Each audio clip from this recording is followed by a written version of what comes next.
رئيس دولة. الاستاذ مأمون عبد القيوم كان دارس في الازهر هنا، رئيس جمهورية ده رئيس جزر المالديف. جزر المالديف.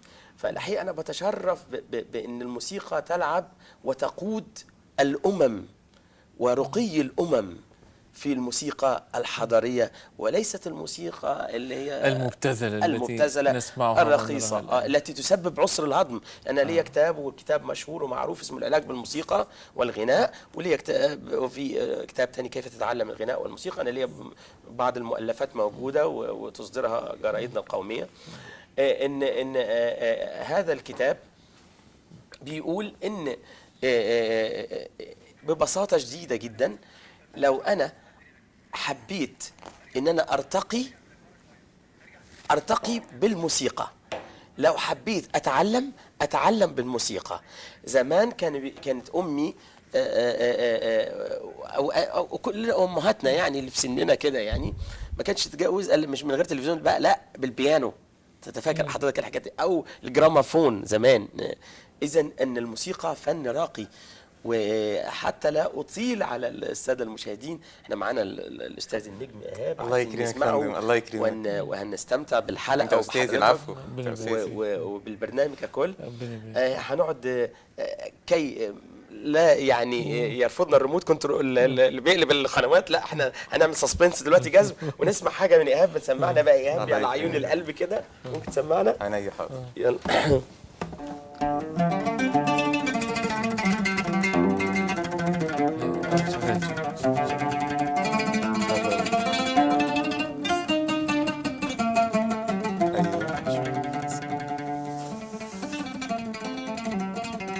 لا شغال.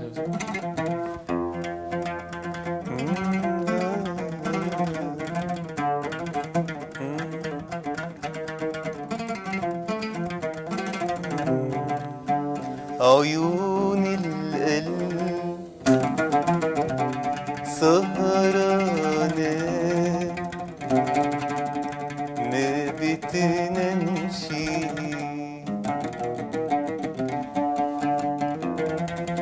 نايمة ولا صحية ما بقدرش. عيون القلب سهرانة ما بتنامش، لا أنا نايمة ولا صحية ما بقدرش. يبات الليل يبات سهران على رمشي، يبات الليل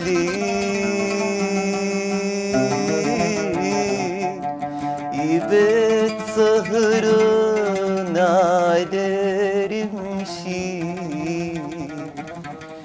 وانا رمشي مدى النور وهو عيونه تشبع نور، وانا رمشي مدى النور وهو عيونه تشبع نور.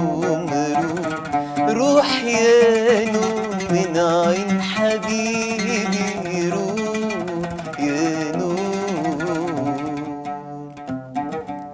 امشي وانا اسهر ما نمشي، ياللي ما بتسهرش ليه ده يا حبيب؟ انت تقول وتمشي وانا اسهر ما نمشي، ياللي ما بتسهرش ليه ده يا حبيب؟ انت تروح وتمشي وانا اسهر ما نمشي، ياللي ما بتسهرش ليه ده يا حبيب؟ سهرني حبيبي اسمك يا حبيبي، لكتب عالليالي اسمك يا حبيبي.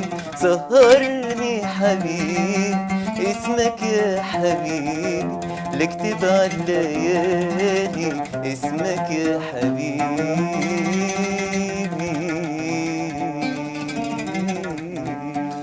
الله. شكرا. كويس كويس. والسقفه كمان للدكتور احمد، لان هو يعني عنده انفعال بالعود. اكيد طبعا. طب خلينا نبدا بقى مع ايهاب. يعني هي بدايه وكانت لمسه حلوه من الدكتور احمد انك تغني اولا. دكتور احمد مكتشف النجوم واكتشف اصوات كثيره، وانا اتمنى ان انا اكون أيضاً ضمن من احد الاصوات. طبعا هو نجم في الغناء وفي الالحان طبعا، ويمكن نجوم الخفاء. ده انا سعيد جدا جندي المجهول ان لقائي في وجود الدكتور وفي وجود حضرتك. ربنا يبارك فيك. الله يكرمك. طيب يعني من خلال محاولة حفاظك على هوية الموسيقى، أيوة. اللي بيجتاحها ما يجتاحها دلوقتي، شايف في دي صعوبات ولا شايف الأمر يعني قد يأخذ طريقه؟ ده أنا هقول لسيادتك على حاجة. اتفضل. ده أنا من الناس اللي هي اتهمت إن أنا بقول اللون اللي هو الشبابي المفتعل اللي هو مش كويس، اللي هو بيتخلله مصطلحات. يعني أنا كنت في إحدى الحلقات مع الأستاذ الكبير الملحن الأستاذ حلمي بكر، فقلت جملة كده أتذكر ليكي راجل يترد عليه. أنا أقصد بالجملة دي، هو زعل مني قوي الدكتور الأستاذ حلمي بكر، زعل مني قوي.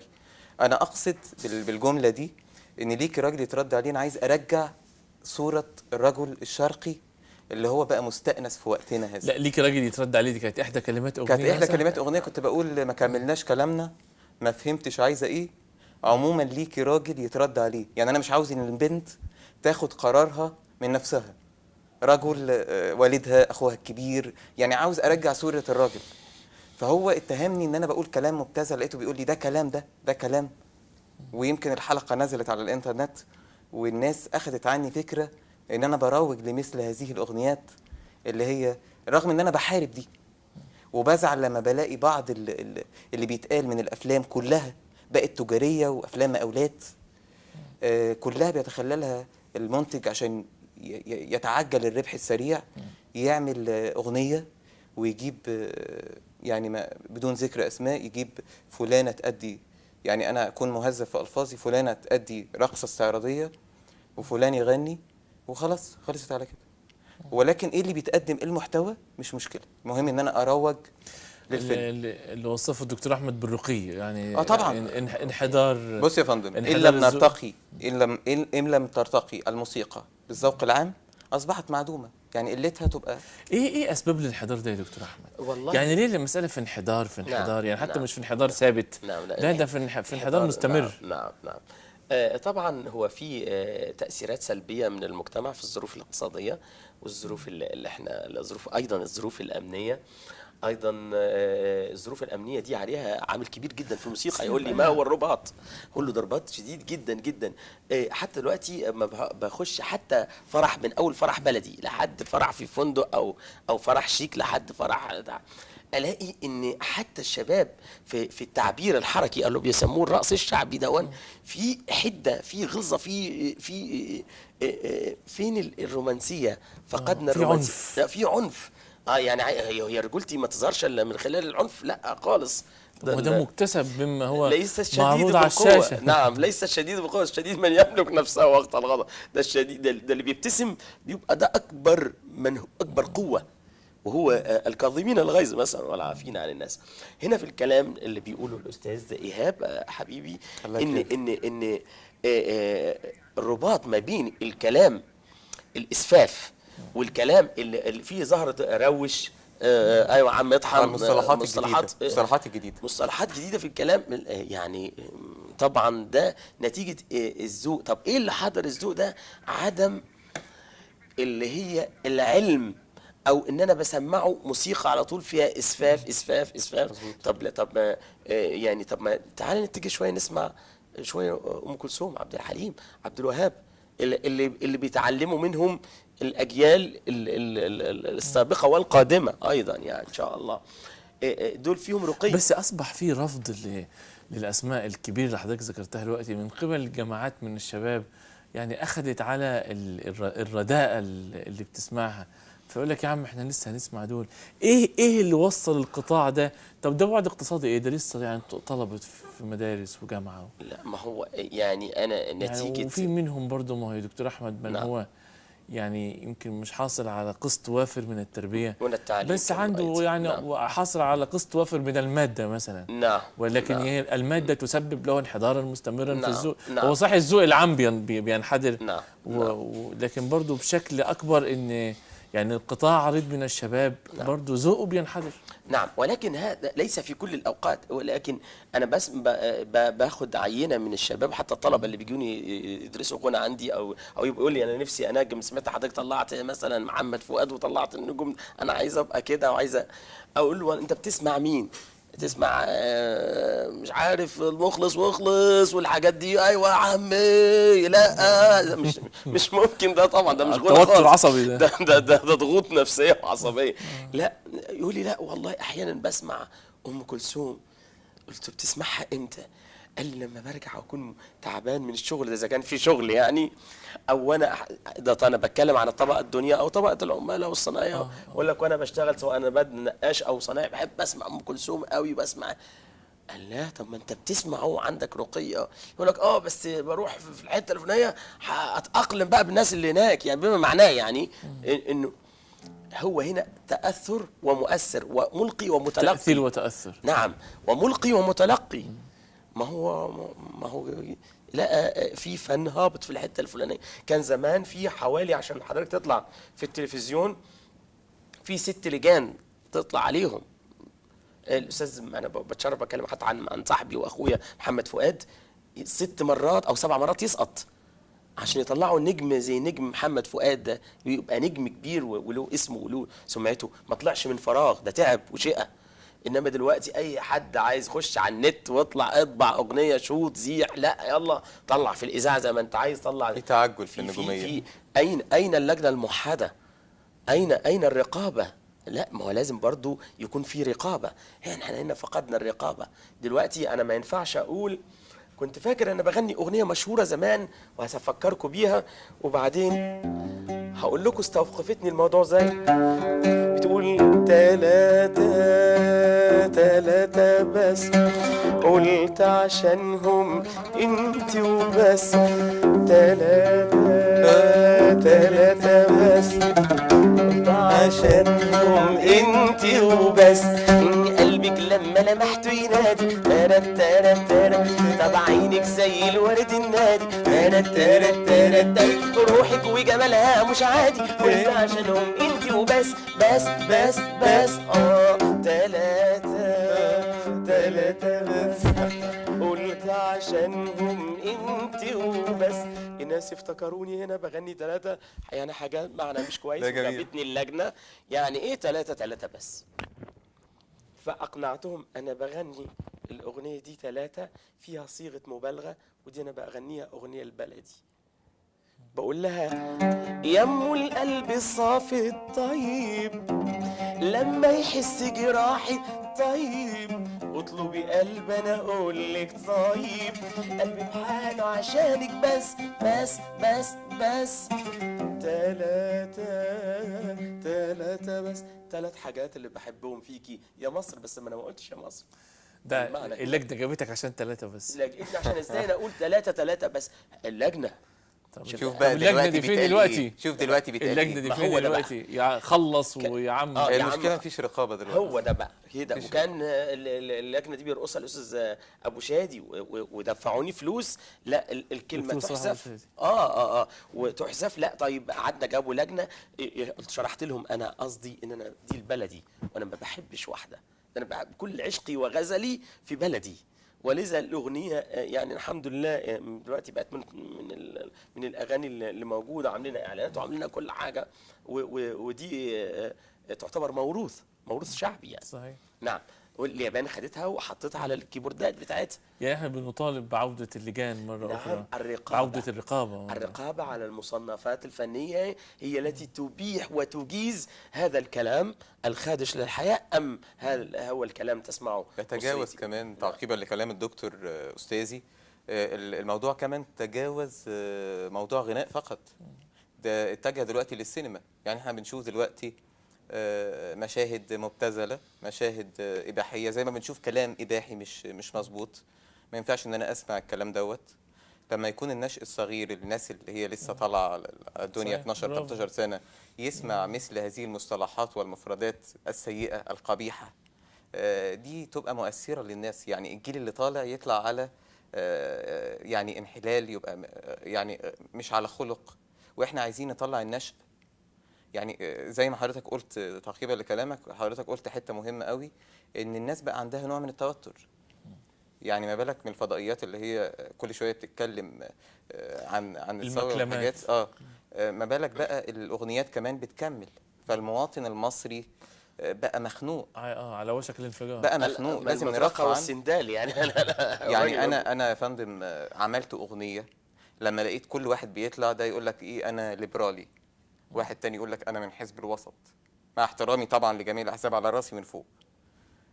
واحد يقول لك انا اخواني، واحد يقول لك انا نصراني، واحد يقول لك انا ناصري. حمديني، واحد يقول لك انا ناصري. فانا حاولت اجمع الموضوع ده كله، وده بيقول وده بيقول وده بيقول، وعملت اغنيه اسمها كلنا مصريين. يعني اتمنى ان انا اقول لسيادتك. اتفضل بكل سرور نسمعها. ده بيقول ليبرالي، وده بيقول علماني، ده بيقول ليبرالي، وده بيقول علماني، وده بيقول نصراني، وده بيقول إخواني، وأنا بقول ياني كلنا مصريين. ده بيقول تحريري، وده بيقول إبريلي، وده بيقول حمديني، وده بيقول احميني، وانا بقول على عيني فرقنا يا مصريين. ده مين ده اللي شايل قلبه، شايل قلبه شايل منها؟ ده مين ده اللي قلبه يطوع، قلبه يطوع ويبعد عنها؟ ده مين ده اللي يقدر يبعد يوم عن مصر؟ ده مين ده اللي يبعد عنها ويشمت فيها؟ ده مين ده اللي عقله يوز ويجي عليها؟ ده مين ده اللي يقدر يجي في يوم على مصر؟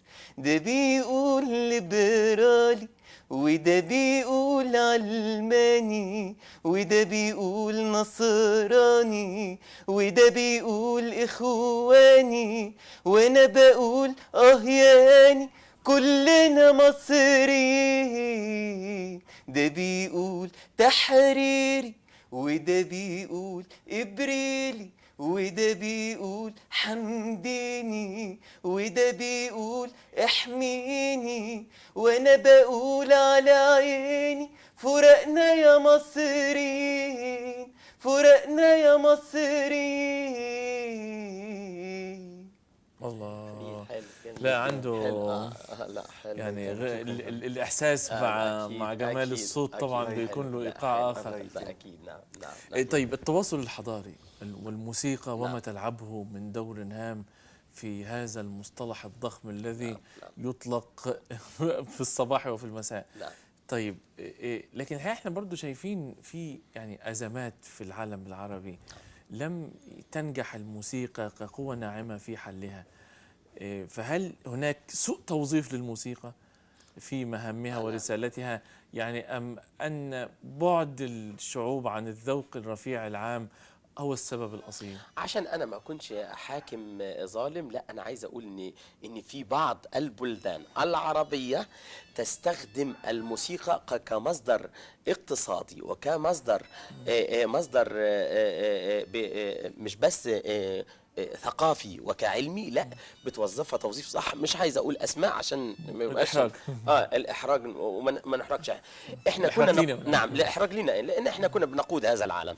نحن كنا نسبق العالم العربي في كثير من الحضارات، واولهم الحضاره الموسيقيه من اول الفراعنه الى وقتنا قبل هذا بسنوات قلائل. يعني دلوقتي في لا بلدان موظفه الموسيقى صح، وتعالى اتفرج على البرامج كل اقتصادها دلوقتي المليارات بتدخلها بعض البرامج وبعد دولة صغيرة قد كده وما عندهاش نسبة سياحة كتير قوي وما عندهاش، ولكن بهذا المجال الموسيقي كلنا احنا رايحين، كلنا البرنامج ده معمول فين؟ رايحين للحتة دي. البرنامج ده رايح فين؟ للحتة اللي فين. البرنامج لدرجة دلوقتي ان البلد قائمة كلها، جزء فيها بيغني والجزء التاني بيعمل تعبير حركي والجزء التاني بيمثل.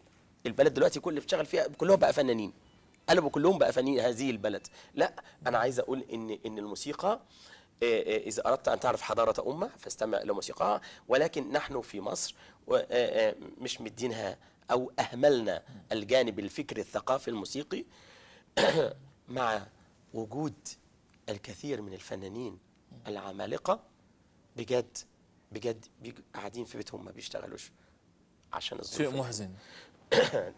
حتى لا يعني أنا قابلت بعض اللي كنت بعمل مسرحية اسمها زنزانة لكل مواطن، أنا والفنانة وفاء الحكيم والفنان عبد الرحيم حسن، وما زلنا يعني احنا عرضنا حوالي 21 يوم، فاضل لنا حوالي 9 أيام هنعرضهم.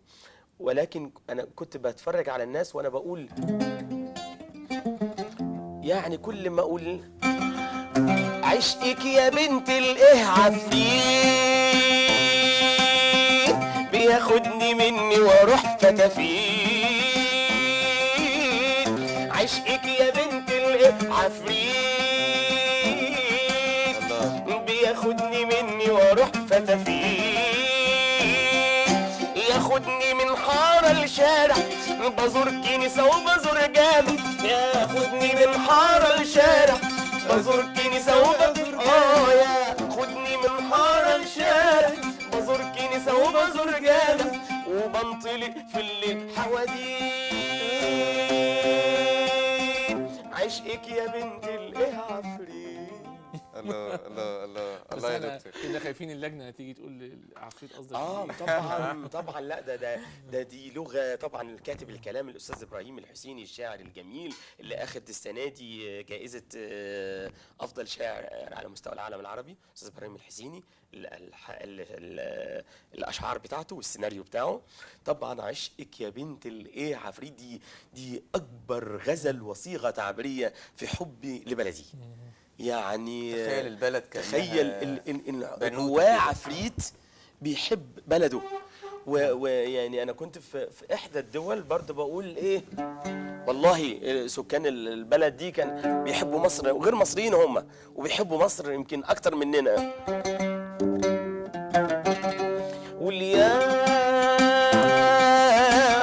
يا مصر انا من عشائك دمي فدائك، يا مصر انا من عشائك دمي فدائك، معلش يا بلدي فراق كان على عيني يا عزوتي وكل ما حلت بيتي وعيلتي، سامحيني لو كنت زعلت غصب عني، ده انت الوطن وانا طفلك النون والجنين. جايلك يا امي انت فين؟ انت فين؟ مشتاق ابوس حتى الشوارع والبيوت، ومنايا ادوس وامشي على ارضك واموت، شايل مشاعر دافيه ليكي من سنين، شايل في قلبي حنان المصري، حنان المصري، حنان المصري. الله الله الله الله الله يا دكتور الله. لا انفعال. طبعا الدكتور استاذ كبير واحساسه عالي جدا. انفعال الفنان. طيب هو عندنا جعل العلاج بالموسيقى، بس هنعود للايه، هو اصلا علاج الموسيقى علاج للمجتمع الان. نعم لان هو ده المطلوب. المجتمع آلامه زادت. نعم. والفضائيات احدثت نوعا من انواع الاحباط. نعم. خاصه في كان ليا ملحوظه المكلمات بالليل وبالنهار. نعم. اتفضل لو تسمح، كان ليا ملحوظه طبعا اتفضل. اتمنى ان انا اوصلها بطريقه سلسه للناس.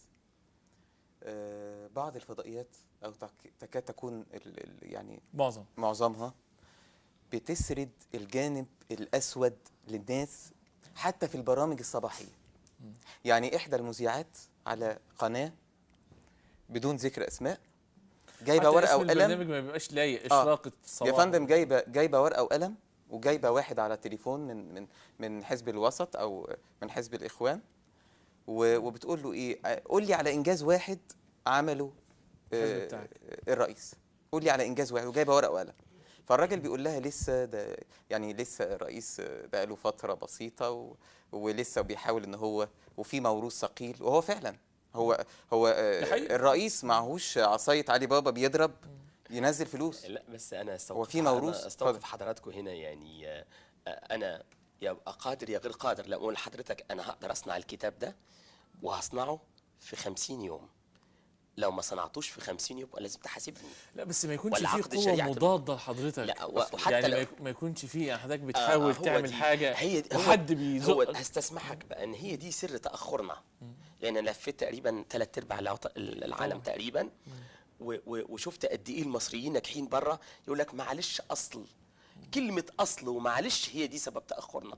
انت حضرتك اديتني سالتني هتقدر تصنع الكتاب ده في قد ايه يا دكتور احمد يا حجازي، قلت لك 50 يوم هصنع لك الكتاب ده. ما صنعتنوش اصل كانت معوقات، اصل هو ما أنا لقيتش. هو تاريخيا دكتور لا، يعني دايما هناك ثورات وثورات مضادة، ده امر طبيعي.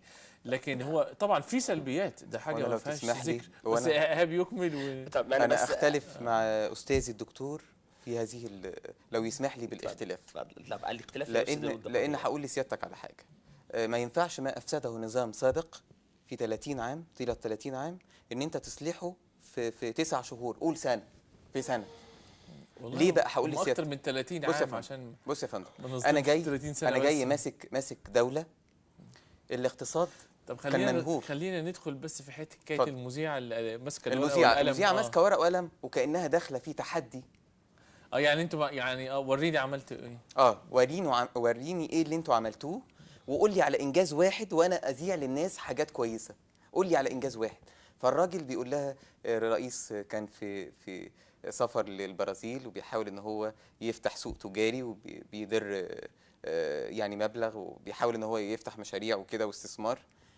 فراحت قلبه وشها، يعني كشرت كده وحزينه، تحس ان هي ايه، زي ما سيادتك قلت مفيش محايده. يعني سيادتك بتتكلم دلوقتي محايد، بتقدم رأيي وبتقدم رأي دكتور حجازي مشكورا. بحس ان اتجاه القنوات موجه. تعالى نغير تعالى ناخد فاصل عشان ايه فاصل. نرجع لموضوعنا اتفضل. تاني بعد ونرجع. الفاصل مع فنانينا الجمال لا. والموسيقى والرقي الإنساني الذي تلعبه في حياة الأمم والمجتمعات والشعوب.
عودة مرة أخرى إلى هذه الحلقة من الموسيقى لغة عالمية. وكيف تلعب دورا هاما في حوار الحضارات ونشأة الثقافات، وما نحتاجه الآن إلى هذا التواصل بين دول العالم. الدكتور أحمد حجازي وهو يتحدث بعمق كبير، يعني له كتاب عن العلاج بالموسيقى، وربما يعني نحتاجه الآن في هذه الأيام أكثر نعم. من أكثر من أي وقت مضى. مضى. نعم. إذا كنا قلنا في كيفية عمل